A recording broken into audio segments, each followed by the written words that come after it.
6월 24일 화요일입니다. 역대상 24장 1절에서 31절까지인데요. 1절에서 5절까지만 읽고 말씀 나누도록 하겠습니다. 아론 자손의 계열들이 이러하니라. 아론의 아들들은 나답과 아비후와 엘르아살과 이다말이라. 나답과 아비후가 그들의 아버지보다 먼저 죽고 그들에게 아들이 없으므로 엘르아살과 이다말이 제사장의 직분을 행하였더라. 다윗이 엘르아살의 자손 사독과 이다말의 자손 아히멜렉과 더불어 그들을 나누어 각각 그 섬기는 직무를 맡겼는데 엘르아살의 자손 중에 우두머리가 이다말의 자손보다 많으므로 나눈 것이 이러하니 엘르아살 자손의 우두머리가 16명이요 이다말 자손은 그 조상들의 가문을 따라 8명이라. 이에 제비 뽑아 피차에 차등이 없이 나누었으니 이는 성전의 일을 다스리는 자와 하나님의 일을 다스리는 자가 엘르아살의 자손 중에도 있고 이다말의 자손 중에도 있음이라. 아멘. 오늘 본문은 제사장 직분을 조직하는 내용인데요. 오늘 본문을 이해하기 위해서는 반드시 역대상 16장을 이해해야 됩니다. 꼭 봐야 됩니다. 그렇지 않으면 이해가 되지 않는데요. 정리 한번 해보겠습니다. 예전에도 한번 설명했는데 기억나실 겁니다. 모세가 출애굽기에 보면 성막을 짓죠. 성막에서 가장 중요한 것은 지성소 안에 있는 이 그림에서 나오는 언약궤입니다. 하나님의 임재를 상징하는 언약궤가 핵심이죠. 그런데 나중에 이스라엘이 블레셋과 전투를 하다가 언약궤를 빼앗겨 버립니다. 그리고 나서 이 언약궤가 떠돌죠. 기럇 여아림, 오베데돔의 집 이렇게 떠돕니다. 그러다가 다윗이 통일 왕국의 왕이 되고 나서 이 언약궤를 예루살렘으로 안치하죠. 그래서 예루살렘의 다윗의 장막 안에 모십니다. 그리고 그 모습을 보고 너무 기뻐해서 춤을 추잖아요. 이렇게 해서 언약궤가 다윗의 장막에 안치가 되는데 그러면 언약궤가 빠진 나머지 모세의 성막 기물과 번제단은 어디에 있는 걸까요?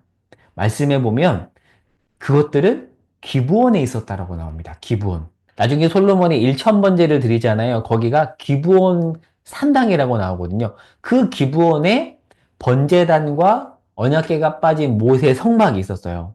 그러니까 이온화가 되는 겁니다. 기브온에는 언약궤가 빠진 모세의 성막이 그리고 언약궤는 예루살렘의 다윗의 장막이 이렇게 이원화가 되다 보니까 원래는 대제사장이 한 명이어야 되는데 부득이 대제사장이 두 명이 됩니다. 그리하여서 기브온 성막은 엘르아살의 후손이 사독이거든요. 사독 계열이 맞고요.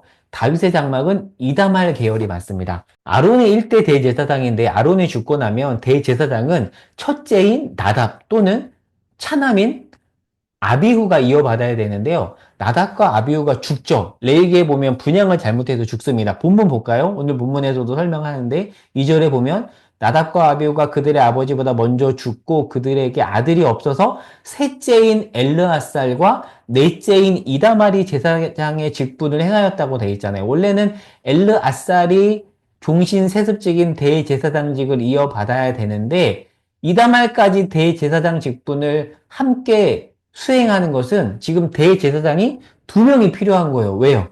이원화가 되어 있기 때문입니다.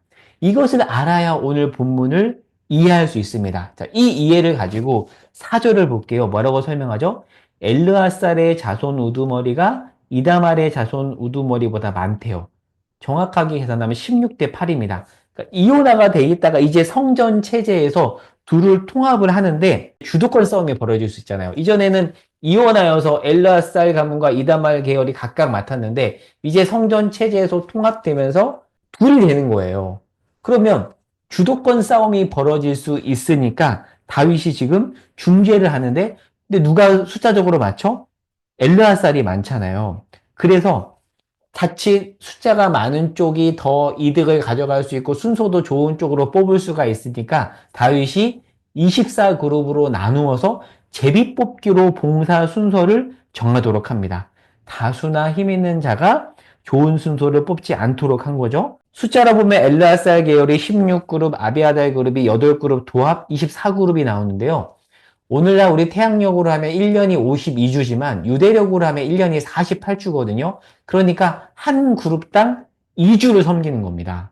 그렇게 해서 공평하게 24그룹이 1년에 2주씩 성전을 섬기도록 합니다. 자, 이 이해를 가지고 누가복음 1장 5절에 가면 세례 요한의 아버지 사가랴가 아비야 반열이라고 해요. 그런데 자, 오늘 본문 10절을 볼게요. 아비야 반열이 몇 번째라고 나오죠? 한번 보실래요? 여덟 번째라고 나옵니다. 그러니까 신약 시대에는 제사장이 너무 많아서 사가랴가 속했던 아비야 반열은 이렇게 1년에 겨우 한 번 정도 예배를 섬긴 거예요.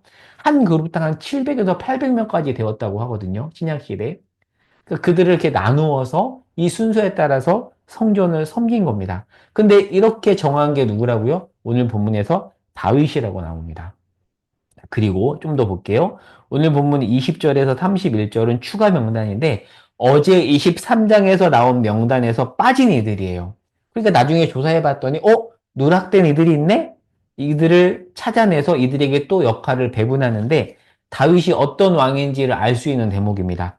소외되는 사람이 없도록 세심하게 살핀 왕이라는 것을 알 수 있어요. 여러분, 지도자에게 있어서 가장 중요한 덕목은 저는 개인적으로 세심함이라고 생각해요. 세심함이 없으면 안 됩니다. 물론 인간은 연약하지만, 그러나 저는 필수적으로 필요한 덕목이 세심함이라고 생각해요. 근데 지금 다윗 안에 이런 세심함이 있는 거죠. 자칫 규모가 커지면 소외되는 이들이 반드시 생기기 마련입니다. 다윗은 이 부분을 놓치지 않았던 것이죠. 오늘 말씀을 정리하고 적용해 보겠습니다. 성전 시대를 앞두고 제사장의 수가 많아졌습니다. 오늘날 목회자 수가 급증한 것과 비슷해요. 오늘날 점점 교인 수는 줄어드는데 상대적으로 목회자 수는 늘어나거든요. 물론 몇 년이 지나면 목회자 수도 떨어질 것 같지만 그래도 과거에 비하면 목회자 수가 굉장히 많아요. 그러니까 이런 것과 비슷한 거죠. 오늘날 시대와 비슷하다고 볼 수 있어요. 그런데 다윗은 어떻게 하죠? 이들에게 직무를 맡길 때 본문에서 강조되는 표현이 있는데 오늘 본문을 볼게요. 3절 뭐라고 나왔죠? 각각 그 섬기는 직무를 맡겼는데 4절 가문을 따라 5절, 7절, 31절 보세요. 5, 7, 31 제비를 뽑아. 5절 피차에 차등이 없이 19절 직무에 따라 그리고 후반부에 레위 자손 중에서 남은 자들에게 일을 맡길 때도 31절에 보면 어떻게 했다고 되어 있죠? 장자의 가문과 막내 동생의 가문이 다름이 없었다라고 합니다. 다윗이 통치한 나라는 어떤 나라냐면 인물을 배분할 때처럼 왕이나 제사장이라고 그리고 수가 많다고 그들의 어떤 입김이 작용하지 않도록 제도를 마련한 거예요. 이런 면에서 제도가 중요합니다. 힘이 세다고 더 이익을 보지 않도록 공정하게 일을 맡긴 나라였습니다. 이 원리가 오늘날 우리 교회에도 적용되어야 하지 않을까요? 그러면 구체적으로 어떻게 적용될 수 있을까요?